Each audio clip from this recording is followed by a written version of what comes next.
opportunity to say that in the panels, we've had experiences of individuals who've survived this disease, which means we have to think a lot about the lack of response of the healthcare systems that have failed us. Some people have recovered but late, but we cannot allow so many people to die or to see this violation of human rights, which has been clearly shown in so many cases where people's rights were not taken into account. The declaration has to focus of interculturality, human rights, and the most important one being being respect of human rights. And the declaration must emphasize investment.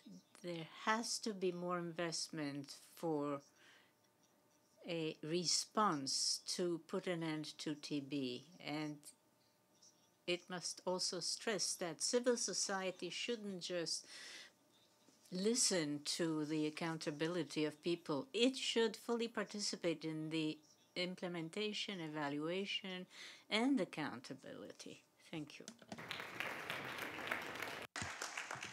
Muchas gracias. Tropical Disease Foundation.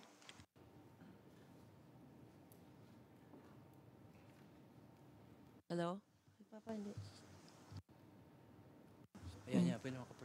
Okay. Hello everybody, I'm Louise Pedateng and I'm also part of ACT AP, Asia Pacific. And I am a former tuberculosis meningitis patient and I'm now totally blind. And the reason I think why I had to experience this is because I need to discover a whole new population that is being neglected. It's the disability sector. And there is a United Nations Convention for the Rights of Persons with Disability we're supposed to be implementing in the country, but nobody seems to know. And for me, I have been discovering a lot of cases, children with learning disability, autism with primary complex, no treatment is being given to them because they're hard to treat. Deaf and mobility impaired that are not being given the needed reasonable accommodation because nobody knows how to talk to them. So I believe we are supposed to be catering to the 1 billion persons with disability globally who's being neglected with this service. So I hope you don't have to see literally what I see before you understand what I'm talking about. Thank you.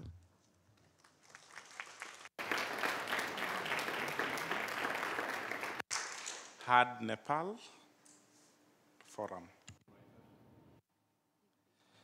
Several TB communities, including key populations and people affected with tuberculosis, are beyond the current partnership net in TB control when it comes to the functional partnership and respectful partnership in the context.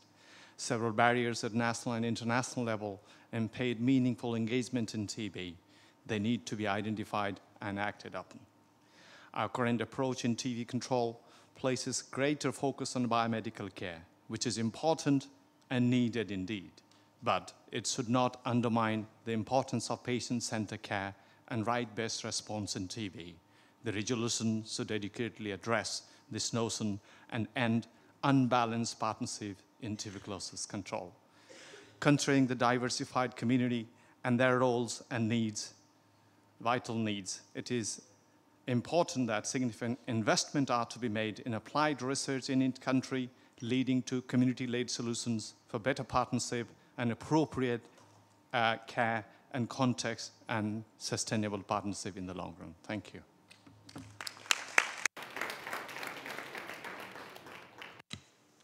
Chamber of Mines, South Africa.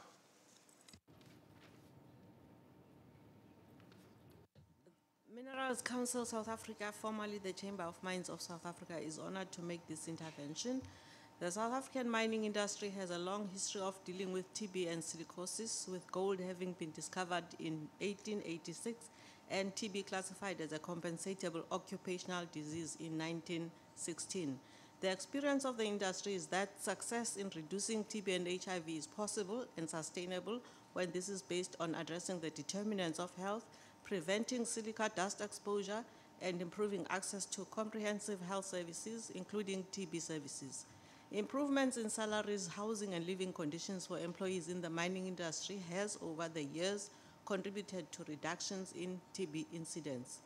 Our humble contribution at this meeting is that TB must be managed in an intersectoral manner. The primary causes of TB, as well as its determinants, should always be addressed. Governments need to provide greater stewardship in occupational health. In conclusion, the Mineral Council South Africa endorses the ICOS statement on silica TB and encourages other partners to do likewise. Healthy workers make healthy nations. Thank you.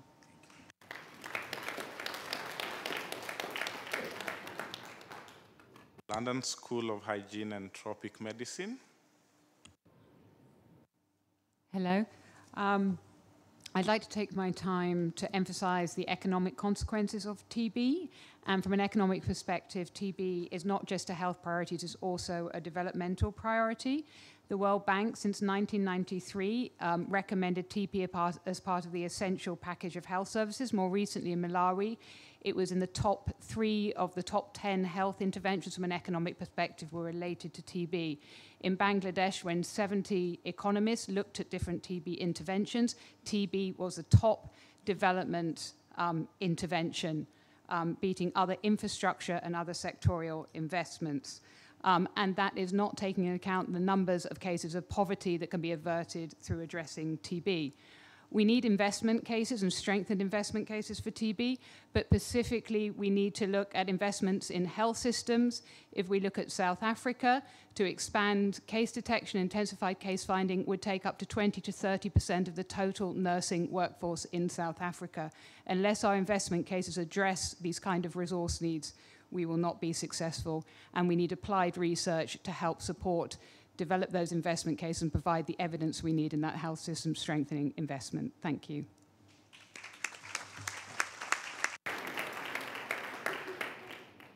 I only have 5 minutes for more interventions, and if you could stick to 1 minute, I can take 5 people, but if you take more, the rest won't be called, we'll call you out for it. Project Hope, 1 minute to allow 4 others to speak in 1 minute. Thank you for giving me the opportunity to speak. The involvement of community and civil society is not to TB is not questioned anymore because of the very good examples from many countries showing the result from the contribution of the community to TB detection and treatment. We have very good examples of targeting most vulnerable population in Central Asia. Good example of working with labor migrants in Kazakhstan to improve access to TB diagnostic and treatment, and targeting vulnerable populations such as injection drug users, people living with HIV, and prisoners and migrants in Tajikistan and Uzbekistan and other countries. So my key ask to the head of states would be to allocate funds for community, civil society engagement to target the vulnerable population, work with them. And the second ask is being from middle low-income countries, and knowing that most of the time our government, even if they are willing to, they cannot allocate more funds to TB. We can provide some suggestion. For example, now we have many examples of involving the private sector and businessmen to build more parks and beautiful buildings. So the government can really... You need to wind up, others will not speak. The government can really push the private sector to be to have social responsibility to provide funds for community engagement. Thank you.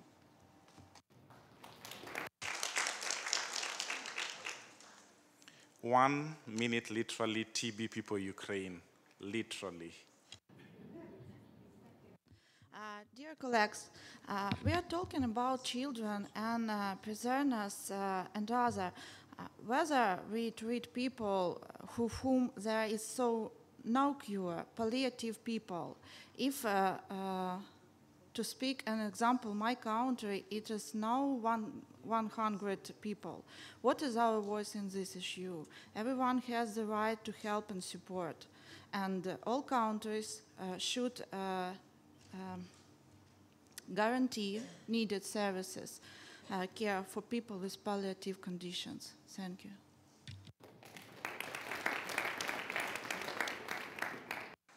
Awesome, and I'll use my discretion to have the last intervention of the day from O'Neill Institute. Thank you.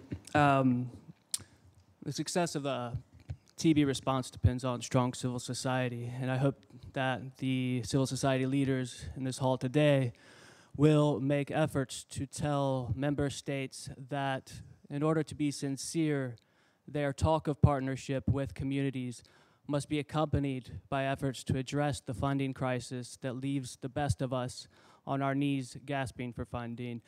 The high-level meeting on TB must result in commitments to channel funding to civil society organizations on the ground in countries affected by tuberculosis who fight for their lives by seeking to hold public and private power to account.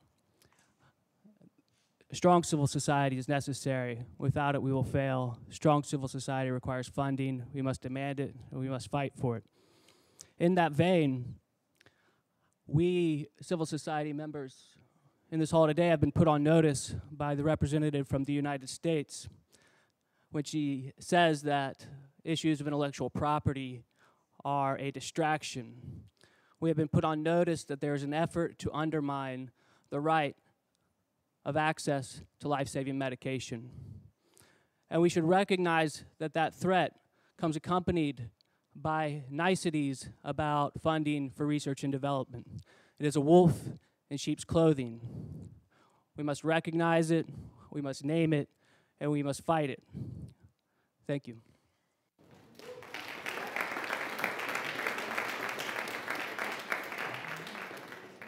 Thank you. I know there are people who are on the list that didn't get to speak, but we've tried our best to balance in the circumstances. I will turn it over to Deliana to wrap it up from her perspective. I see your hand, but time is really up. We have to stop now. Deliana, please, your final thoughts, and would you let us know one right you'd like to see that is included in the declaration by the heads of states?